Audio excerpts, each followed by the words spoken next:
Did you know that the oldest fossils of humans ever found were discovered in Africa?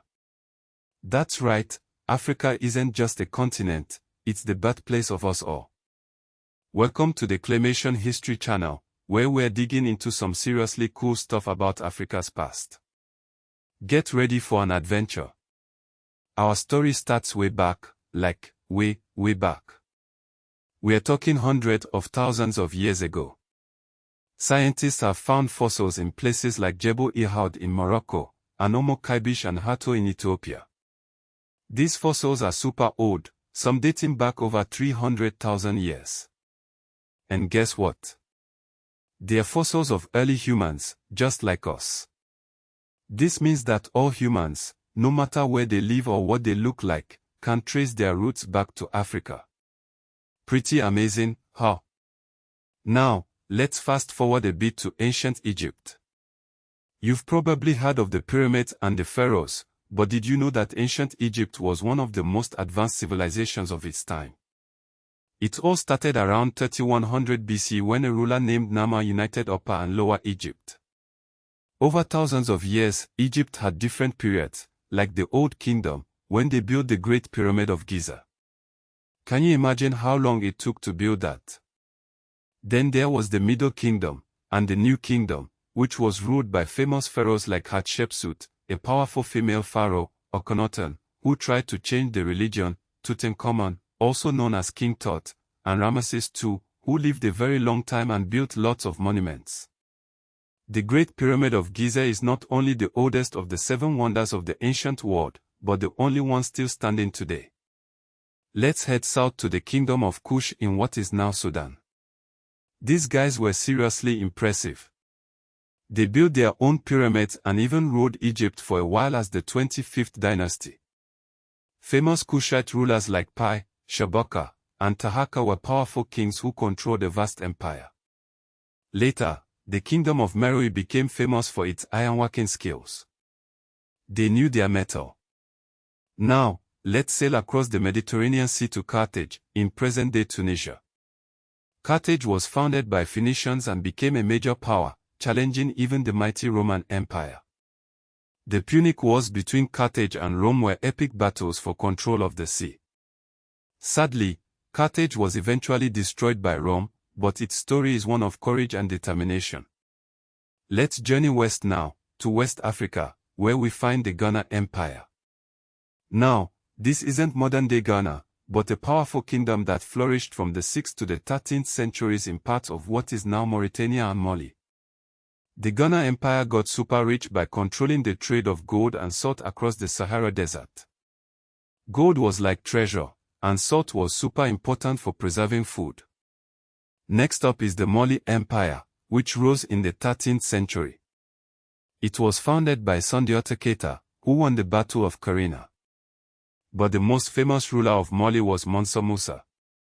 Mansa Musa was so rich that when he went on a pilgrimage to Mecca in 1324, he brought so much gold that he caused inflation in Egypt.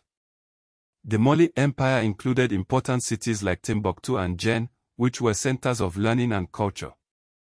Then came the Songhai Empire, which became dominant in the 15th century. Major rulers like Sani Ali and Askia Muhammad I expanded the empire and made it even more powerful. Sadly, the Songhai Empire was weakened after the Battle of Tondeba in 1591 when Moroccan forces invaded with gunpowder weapons. This shows how important new technology can be in warfare. Now, let's travel south to Great Zimbabwe, located in modern Zimbabwe. Great Zimbabwe was built between 1100 and 1450 CE. It's famous for its massive stone walls and towers, built without any kind of mortar. It was a major trade center connected to the Indian Ocean, trading gold, ivory, and other goods. And get this, the modern nation of Zimbabwe gets its name from this amazing site. Along the East African coast, from Somalia to Mozambique, were the Swahili city-states. Cities like Kilwa, Mombasa, Lomo, and Sofala thrived from the 10th to the 15th centuries. They traded with Arabia, Persia, India, and even China. The Swahili language developed from African roots with many Arabic words, showing the blend of cultures. Let's jump over to Ethiopia, one of the oldest Christian nations in the world. The kingdom of Aksum was a powerful kingdom from the 1st to the 7th centuries. It controlled trade between Africa, Arabia, and the Mediterranean. King Izana converted to Christianity in the 4th century, and Ethiopia became a Christian kingdom. Later, the Solomonic dynasty claimed to be descended from King Solomon and the Queen of Sheba. Now, we need to talk about a really sad part of history, the transatlantic slave trade.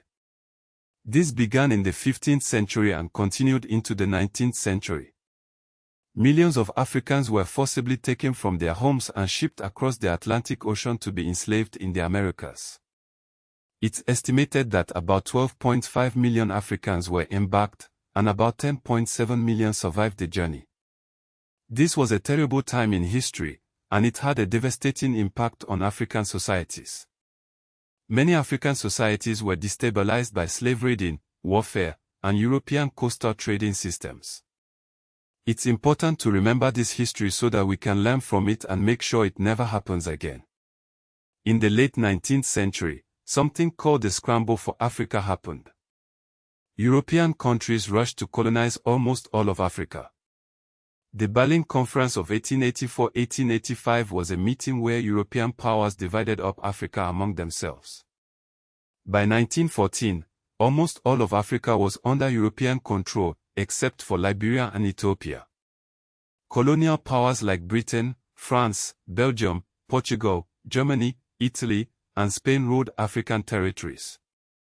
One of the worst examples of colonialism was King Leopold II of Belgium's control of the Congo Free State from 1885–1908. His regime was associated with mass violence and forced labor. After World War II, African independence movements grew stronger. People in Africa wanted to rule themselves. Ghana gained independence in 1957 under Kwame Nkrumah. Nigeria gained independence in 1960. Kenya in 1963, and Algeria in 1962 after a brutal war. South Africa ended apartheid in 1994. Apartheid was a system of racial segregation and discrimination. In 1963, the Organization of African Unity was founded to promote unity and cooperation among African countries. It became the African Union in 2002. But there's so much more to the story. Did you know that Timbuktu was home to major centers of learning in the 14th–16th centuries? The Sankore Madrasa was a famous university where people studied law, astronomy, mathematics, medicine, and Islamic studies. There are tens of thousands of ancient manuscripts from Timbuktu, preserving knowledge from centuries ago. Also, the kingdoms of Mali and Songhai weren't just oral societies. They used Arabic written sources, court records, and scholarly correspondence. Chroniclers like Al-Sadi and Mahmud Keti wrote down important historical accounts. And here's a crazy fact: European colonists long claimed that Africans couldn't have built Great Zimbabwe. But that's totally false. Archaeology has proven that it was built by African ancestors of the Shona peoples. The Kingdom of Benin in present-day Nigeria had a famous city protected by massive walls and moats. Some of these earthworks were longer than many famous European fortifications. Benin bronzes, amazing metal sculptures, became world famous after the British invasion of 1897. And guess what? Ancient Egyptians used geometry in construction and surveying. The Rhine mathematical papyrus and Moscow mathematical papyrus show how much they knew about math.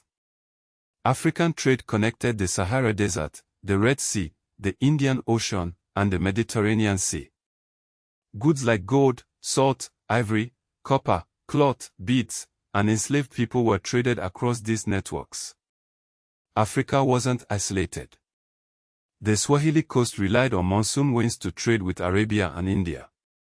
Kilwa Kisiwani was a particularly powerful trading city. So, as you can see, Africa has a long and amazing history filled with powerful kingdoms, empires, and cultures. It is the birthplace of humanity and has shaped the world in countless ways. Don't forget to like and subscribe for more history adventures. What part of African history did you find most surprising? Let us know in the comments below. Scene 1 open on a wide shot of the African savanna at sunrise, showcasing its vastness and beauty. No people.